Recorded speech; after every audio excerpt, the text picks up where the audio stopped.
This is the Halftime Show with Omaralduri on Pulse 95. It sure is that time. The Halftime Show on Pulse 95 Radio, live in the heart of Sharjah. And boy, do I have a treat for you today. Seeing that it's back to school week, how about bringing in a child psychologist who can tell you all about it, how to manage social anxiety, the different types of factors that they face at school, from parents to children.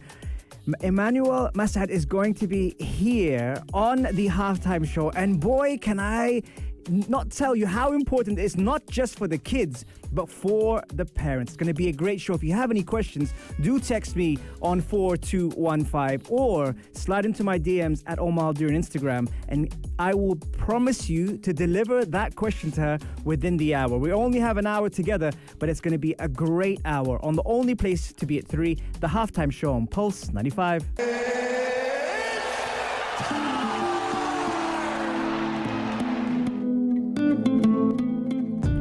It sure is that time. The Halftime Show on Pulse 95 Radio, live in the heart of Sharjah. Shout out to everyone who's tuned in around the world, whether it's 95 FM, pulse95radio.net, our YouTube channel, Pulse 95 Radio, or the Mariah app. And seeing that it's back to school week, it's only right I bring you the perfect guest for that. The child psychologist herself, Emmanuelle Massad, who I call Manu. So if at any point in this interview I say Manu, no, I'm talking to her. Welcome to the show. It's great to have you here. Back to school is a big thing. Parents, children, so many people are talking about it. Some people are trying to manage it and deal with it. But one of the things that they have to face is social anxiety, whether it's a new school, making friends, or fitting in. How do parents and how do children approach it? So, especially for kids, how do they approach it? When you're in a new school or in a new environment, first thing first, you need to see what are the common interests, or where do you feel familiar inside. So you can check in with the teachers, check in with subjects that you like, ask questions to the teachers as a child, of course. Yes. Ask questions to other kids, maybe kids that have been in that school. I think you can know who have been and who have not been, and smile, spreading positivity, because that's also a way to approach people, and saying hi, just saying hi. For parents also, especially if they're new parents, they want to meet other parents. Moms wants to meet moms, have their group of moms, and talk about activities and how to put their kids in their own activities. So sometimes just being curious, this is also a way of just coming and approaching a mom saying, I'm new, how can I please understand better the school? For kids, I know they struggle a lot to make friends, because making friends is like feeling belonged to a group. Right. And when you feel belonged to a group, then you feel that you have an identity. I mean, I used to remember when I was a kid that there was the populars and there was the nerds. So you feel that you have a certain identity somewhere. So you have to see also how you can find this kind of bonding. To click with your friends and to make these kind of friends. In order to make friends, you've got to ask questions. How do we encourage them that asking questions is a positive thing? It's a healthy thing. There's no fear of being rejected. How do we encourage kids to do more of that? Encourage kids to, so for that, usually we just have to talk to them. As parents, just say, I've been there. Also, we are not raising kids, we are raising adults. So talk to your kid as a young adult. Nice, very nice. They understand. Kids are smart.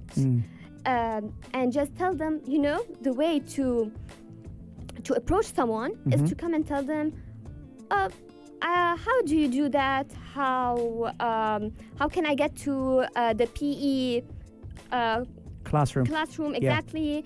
And maybe they will tag along. You never know. You shouldn't feel rejected, because you have nothing to lose by asking. What's the worst thing that can happen? Now, I know that there's things that can go wrong, like they can tell you maybe no, Yes. but it's okay. You have to always tell your kids, it's okay, I'm proud, at least you tried. Yes. At yes. least you tried, and try again. Yes. Because in life, that's how it's gonna be. Absolutely. And the other thing is, before or after school, especially if it's a new school or if it's a younger child, the thing that comes up is separation, is anxiety of separation, right? So tell me more about how to manage that, and what's the best way to gradually get them involved so they don't have to start the day on a low.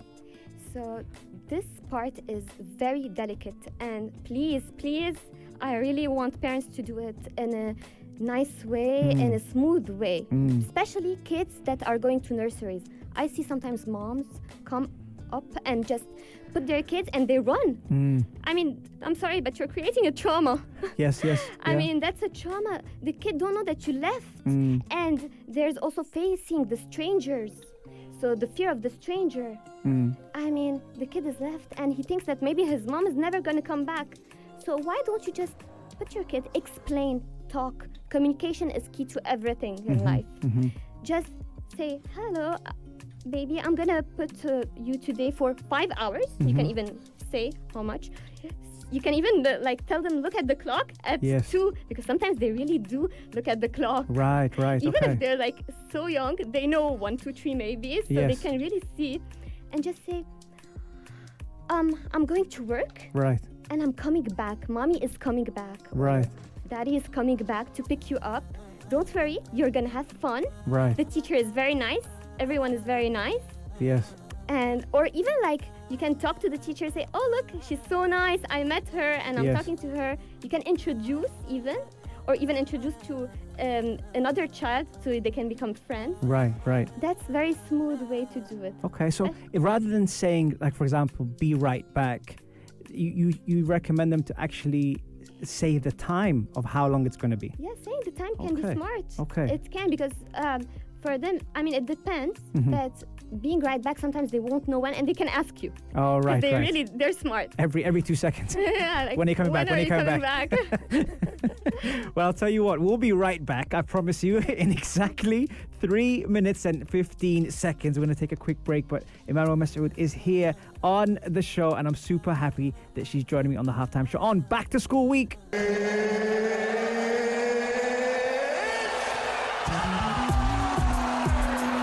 It sure is that time. Good vibes here in the studio on Pulse 95 Radio in the heart of Sharjah. It's myself, Omaralduri, and Emmanuelle Massad, who's here so far after a fast segment that literally gave us a lot of golden nuggets for you to not just manage the kids, but also as parents, give them the right advice to get into that flow of school day. Now, okay, segment 2, Manu, let's dive straight into this.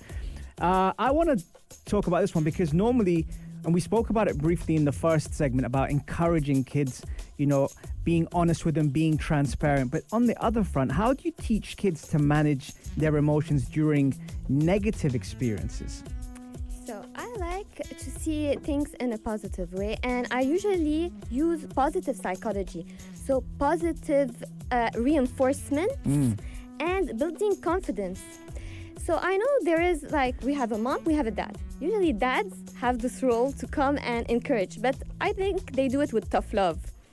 And sometimes tough love can come in a negative way, so it shouldn't. It should come in a positive way. So if there is a negative experience that happens, saying it's okay, and you did what you could do at this moment. I'm proud of you for whatever you have done. And maybe finding other strategies. Nice. And especially giving a boost, because you're building their self-esteem when you're creating their identity. I don't recommend negative talk. Negative talk can stick. Words are very important. They can be imprinted in your mind as a young age, because I know that in our culture also, we always say, oh, you're stupid, or when someone has a bad grade or whatever, sorry for the word. Yeah. So, but it stays. Word stays. They're like keywords. Yeah, they stay, and they will get scared. They will, oh, because my dad said like that, then I won't be able to perform, because and your body hears. Yeah. And the body keeps the scores. Right.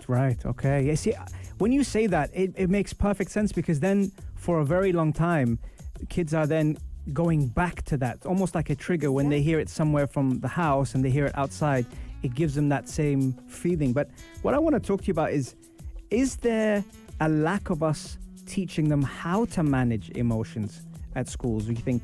Yes, I think they should do a class of how to manage your emotions. Yeah. Because kids don't know how to manage their emotions. I mean, we can give them tools, but first of all, learn to respect your emotions. Like, I'm sad. Why am I sad? Always ask the question why. Yes. What happened? Am I really sad? Also, sometimes we cannot deal with our emotions, so we have these tantrums, we are overwhelmed. And I find a lot of kids these days are very highly sensitive. They feel a lot from everywhere, and they sense Why a lot. is that? Why do you think that that's the case, that they feel a lot from everywhere, nowadays especially? I believe it can come from the parents. Yeah. But because we are always overwhelmed, there's the parents burnout, there's work burnout from the parents. Yes. And they come home, and energy is contagious, as I said. So they will throw around the anxiety, and the kids can absorb it. And all they want is to see their parents after their day of school. Yes. But all they have is absorbing this energy. Right. So I can understand parents are going through their kind of school, yes. going to work and everything.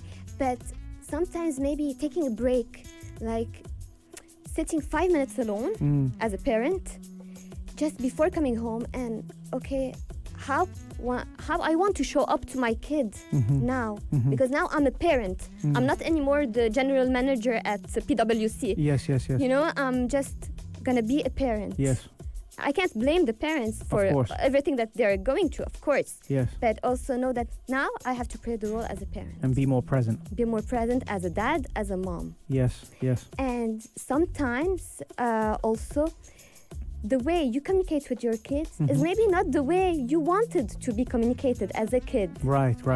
So Is that there's often, patterns. Yeah, I was going to say, is that often a pattern of how your childhood and how your upbringing? Exactly. I feel there's a lot of pattern. Okay. And sometimes dealing with your patterns is very important. I do recommend to see a psychologist as an adult, as a parent, if you feel that sometimes you're guilty of something. Oh, wow. When you feel the guilt means that you did something that maybe wasn't right. There's no right or wrong when you're a parent. Or maybe there wasn't closure. There was no closure. Right. Exactly. Okay. Hey, listen, you're doing great. Thank you. Thank you for coming on the show. Thank We still got 2 more segments though. We're going to be playing the news, and then once we get back, we'll have more on the only place to be at 3, the halftime show on Pulse 95. This is the halftime show with Omaralduri on Pulse 95. This is the Pulse 95 Business Update. The Dubai Chamber of Commerce reported strong growth in new memberships during the first half of this year, led by Indian-owned businesses with over 9,000 new members. Pakistan and Egypt ranked second and third, followed by Bangladesh, which recorded the highest growth rate at... Exactly. Show Very some good. empathy, show some compassion. I like that. The other thing I need to ask you is, because now, and I see this a lot, with kids being on their phones or being on tablets or iPads, is that also a responsibility that we kind of have to reduce in order to get the best out of them socially? Exactly, because phone, social media is a way of connection and also a way through validation. I did a thesis on body image and selfies and self-esteem, how they're all connected through young teenagers. Yeah. And I can see, because when you post your selfie, you want to see the likes, you want to see the comments, and you need always to be validated through others. And selfies is like a mirror. Who's the real mirror? The mom, the parents also. That's a great line. Yeah. Who's the real mirror? Who's the real mirror? Because who are you here to please as kids? The only person we want to please are parents. Right. I don't think you want to please the president. Yes, you know, yeah. right?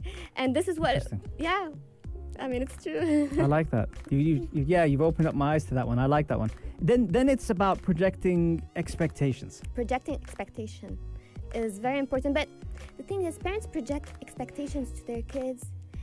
Is it really what the kids want? What do they really want? Because maybe they don't want to be, when they grow up, a doctor like their own parents. Could it be a result of, for example, the parent not achieving what they wanted to achieve? That's 100% true. Okay. So it's always something going back to what parents are dealing with. Right. Their past, or what they're dealing with their own parents that are not resolved. Right. It goes back to that closure comment we made earlier. Having closure with the parents is very important. Yeah. I think, and also knowing your worth. Knowing your worth is so important. See how good she is. I told you. And by the way, this is her first time on the halftime show, right? Yes, yeah. You're doing great. Thank you. And I don't want you going anywhere because we have one more segment. Okay, Gina, she's doing great. We'll be right back. Here we go.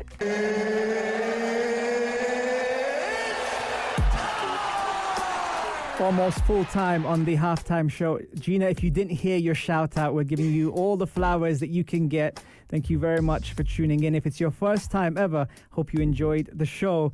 And I can't think of a better guest than Emmanuelle Massad to be here on the show on Back to School Week. And it's been great. How has your experience been on the radio? Is it what you expected, or? It's quite nice, actually. Yeah? Yes, Yeah. very comforting. I'm glad. Comforting, I like. Yes. Especially on the theme that we mentioned today and all the things we spoke about. Comforting, I'll take. And from today's episode, what are the takeaways that, let's say, parents can take from Back to School Week? So, first of all, I want to say, if we value our children, we must cherish their parents. Mm-hmm. I'm all for the parents, of course. Yeah. But also finding peace in yourself. Right. As a parent. I know a lot of parents come to me and tell me, you don't have kids. The day that you will have kids, you will know what we're talking about.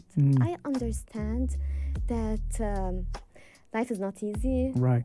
I mean, it's not because I don't have kids. I love kids. I work with souls. I could do this for free as a child psychologist. Right. So I do understand that if a kid is struggling or is going through something, when you send them to a child psychologist, and I'm going to tell you, well, they have maybe a little anxiety or a little something, don't feel offended.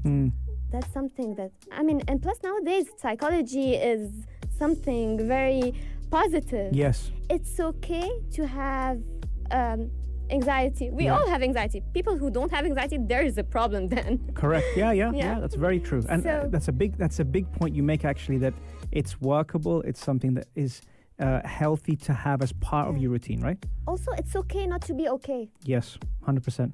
100% like that. I know I encourage positive psychology, but I encourage also positive words, positive affirmations, all of that. Yeah. I'm all for the positive. Yeah.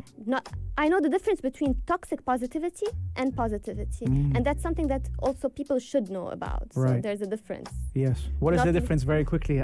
We're getting you're dropping these nuggets just before we're about to wrap up. What's the difference between toxic and non-toxic in that So respect? living in your bubble, being in denial of the fact that some things can go wrong, and just saying, okay, everything's going to be okay, and not dealing with the critical situation that is happening. Yeah.